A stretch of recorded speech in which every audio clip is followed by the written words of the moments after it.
민수기 23장 13절로 26절까지의 말씀을 제가 봉독하도록 하겠습니다.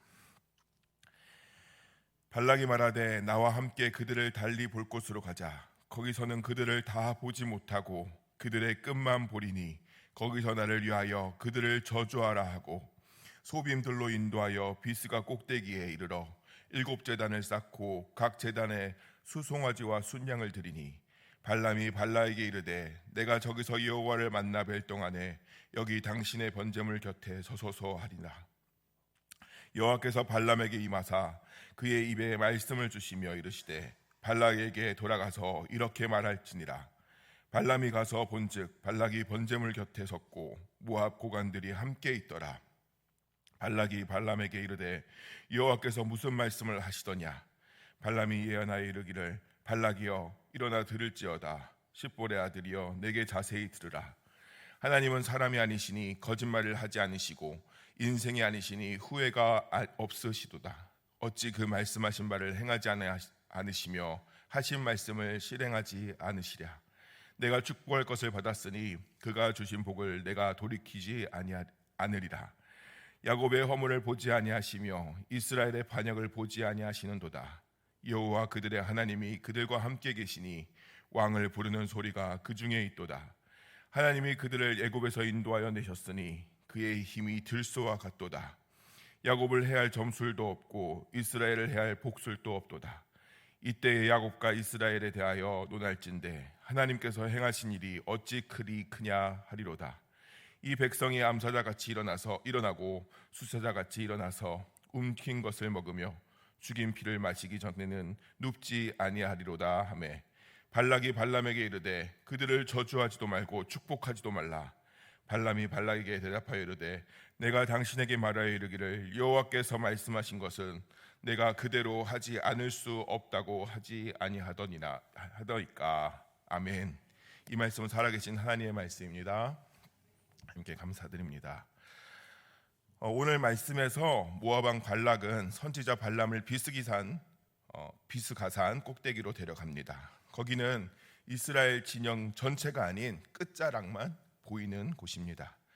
발락은 발람이 이스라엘 진영의 전체 모습을 보고 겁을 먹고 있었다고 생각한 것입니다. 그래서 자신이 원하는 대답을 하지 못하고 있다고 생각했기 때문에 일부분만 보면 이 마음이 자신감을 갖게 되고 저주를 내릴 수 있을 것이란 계산을 했던 것입니다. 그리고 7개나 되는 제단을 쌓고 제사를 드림으로써 그 신에 대한 마음을 돌리고자도 했고, 또한 이 모압의 고관들까지 다 참여하는 그런 규모가 큰 제사를 지내게 함으로써 발람에게도 자신들이 이 정도로 신의 마음을 돌리고자 정성을 다하고 있다는 것을 보임으로써 자신들이 원하는 대답을 듣고자 하였습니다. 그러나 이것은 매우 어리석은 생각이었습니다. 이스라엘을 지켜주시는 것은 눈에 보이는 그런 백성의 수가 아니라 눈에 보이지 않는 하나님의 손길이었기 때문입니다. 이런 행동은 하나님뿐만 아니라 발람에게도 그래서 아무런 영향을 주지 못하게 된 것입니다. 발람이 이스라엘 백성을 보고 겁을 먹었던 것이 아니라 오직 하나님의 명령을 듣고 그것에 대한 두려움이 있었기 때문에 이 백성의 수를 보는 것과는 제사를 지내는 것과는 상관이 없었던 것입니다. 그래서 이 이스라엘에게 저주를 하고자 한 모압 왕 발락의 모든 계획은 다 수포로 돌아가게 됩니다. 하나님은 이들의 수고에 아무런 조치를 하지 않으시고 오히려 다시 한번 발람의 입을 통해서 발락에게 하나님의 말씀을 전하시고 있습니다. 하나님은 말씀을 결코 뒤집는 분이 아니시며 어떤 결정하신 것에 대해서 절대 후회가 없으신 그런 분이라고 말씀하고 있습니다. 그 이유로 하나님은 사람이 아니라고 먼저 말씀하시고 인생이 아니라고 말씀하고 계십니다. 여기서 인생이라는 뜻은 문자 그대로 해석하면 사람의 아들이 아니라는 말씀이십니다. 이 뜻은 하나님은 불완전한 사람이 아닌 완전한 분이시기 때문에 하나님의 주권적 결정과 계획은 번복될 수도 없고 변할 수도 없다는 표현입니다. 또한 하나님은 사람의 요구에 따라 오락가락 변덕이 심한 이방신들과 같은 그런 분이 아니시라고 말씀하고 있는 것입니다. 즉 아무리 규모가 크고 좋은 것을 많이 올려드리는 그런 제사일지라도 하나님의 결정이 바뀌지 않는다는 것을 다시 한번 말씀하고 계시는 것입니다. 그러면서 발람은 19절과 20절을 통해서 어찌 그 말씀하신 바를 행하지 않겠느냐라고 하면서 자신이 축복의 말을 전하는 것은 하나님의 말씀하신 것을 전하는 것이기 때문에 자신의 어떤 방법이 나타낼 수가 없다라고 말하고 있습니다. 발락은 화가 나가 있었습니다. 왕인 자신이 이만큼 대우를 해주고 노력을 해주고 있기 때문입니다. 그렇다면 저주 한 번 정도는 해줄 수 있지 않을까라는 마음이 있었던 것입니다. 그러나 발람은 자신을 지키시는 분이 애굽 같은 강대국에도 출애굽하게 하신 그런 하나님이시기 때문에 이렇게 말을 할 수밖에 없음을 다시 한번 이야기하고 있는 것입니다. 비록 발람이 아무리 유명한 예언가일지라도 한 나라의 왕인 발락이 이 정도 분노하고 있으면 그 앞에서 두려움을 느끼지 않을 수가 없었을 것입니다. 그럼에도 불구하고 발람에게는 하나님이 더 두려운 분이셨고 그분이 진짜이시라는 것을 깨달았기 때문에 시키신 대로 전하지 않으면 안 되기에 그저 자기의 무능력을 반복하면서 굴욕하고 있음을 고백하고 있다는 것을 우리는 보게 되는 것입니다. 오늘 말씀은 신실하신 하나님의 언약은 절대로 변하지 않는다는 것을 우리에게 다시 한번 알려주고 있습니다.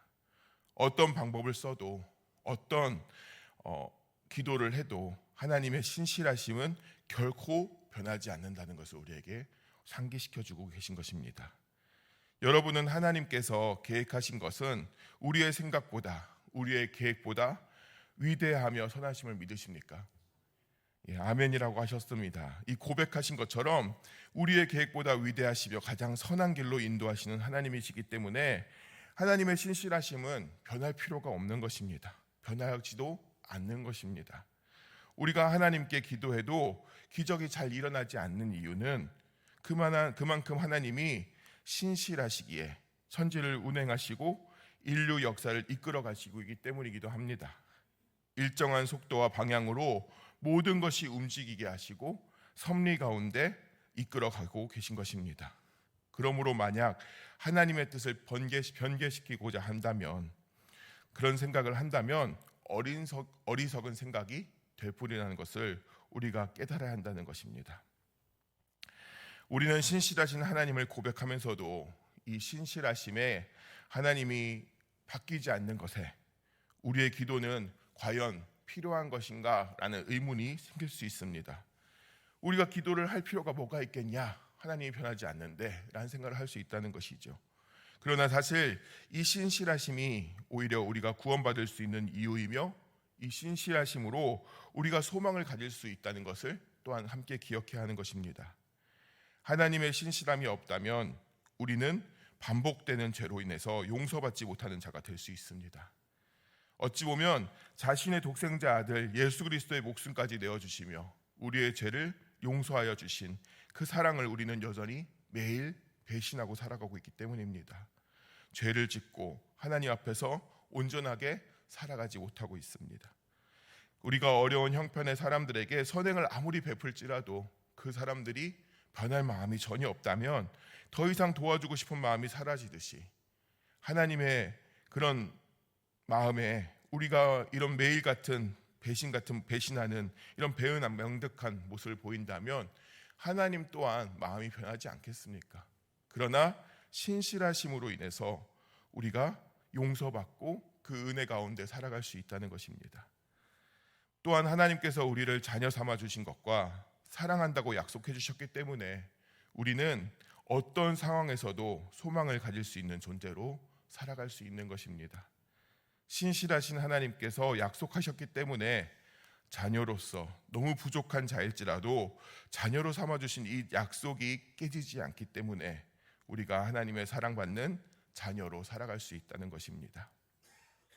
그럼 왜 기도해야 할까요? 기도해야 하는 이유는 단 하나입니다. 아버지의 뜻을 더 잘 이해하기 위해서입니다. 내 생각보다 가장 선하신 뜻을 계획하셨고 이끌어 가실 그 하나님을 온전히 잘 믿을 수 있기 위해서 우리는 기도하는 것입니다. 겉으로만 믿는다가 아닌 내 마음속에서 이 믿음을 가진 자로서 평안함을 갖게 해달라고 기도하는 것입니다. 기도함으로 하나님의 마음과 생각을 계획과 그 앞 하나님의 섭리를 알게 된다면 내 생각과 다르게 흘러갈지라도 어떤 상황 속에서도 흔들리지 않고 순종할 수 있는 그런 삶을 살 수 있기 때문에 우리는 기도하는 것입니다. 또한 그런 상황을 받아들일 수 있게 되는 것입니다. 모든 상황 속에서도 희망을 볼 수 있는 자가 되기 때문에 기도하는 것입니다. 남유다가 멸망하지만 70년 후에 해방될 것을 안 선지자들은 당시의 상황은 너무나 가슴 아프고 힘들었지만 하나님의 선하신 계획을 믿었기 때문에 믿음으로 그 일들을 선포할 수 있었습니다.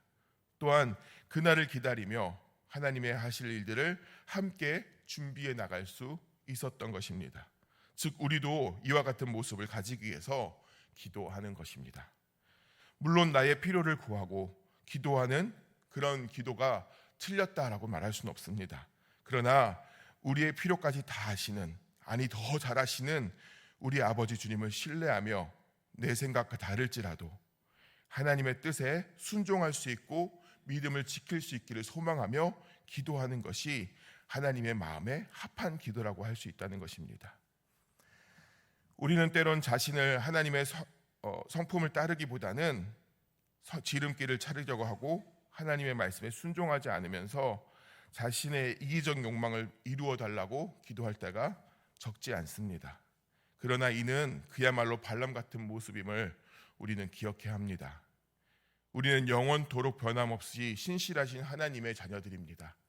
그 신실하심을 감사하며 하나님의 뜻을 순종함으로써 참된 복을 누리는 그런 은혜를 누리는 저 여러분 되기를 예수님의 이름으로 축원합니다. 오늘 기도하실 때에 하나님의 마음을 알게 해달라고 기도하시고 하나님의 계획을 믿을 수 있는 그런 참 믿음을 달라고 함께 기도하시기를 소망합니다. 기도하겠습니다. 사랑과 은혜로 우리를 인도하시는 하나님 아버지, 이 새벽에 하나님의 말씀을 들으며 우리의 삶을 돌아보고 기도하게 하시니 감사합니다.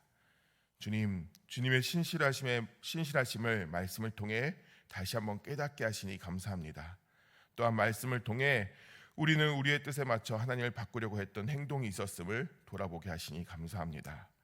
주님, 우리에게 주님의 계획과 섭리를 온전히 믿는 믿음이 있게 하옵소서.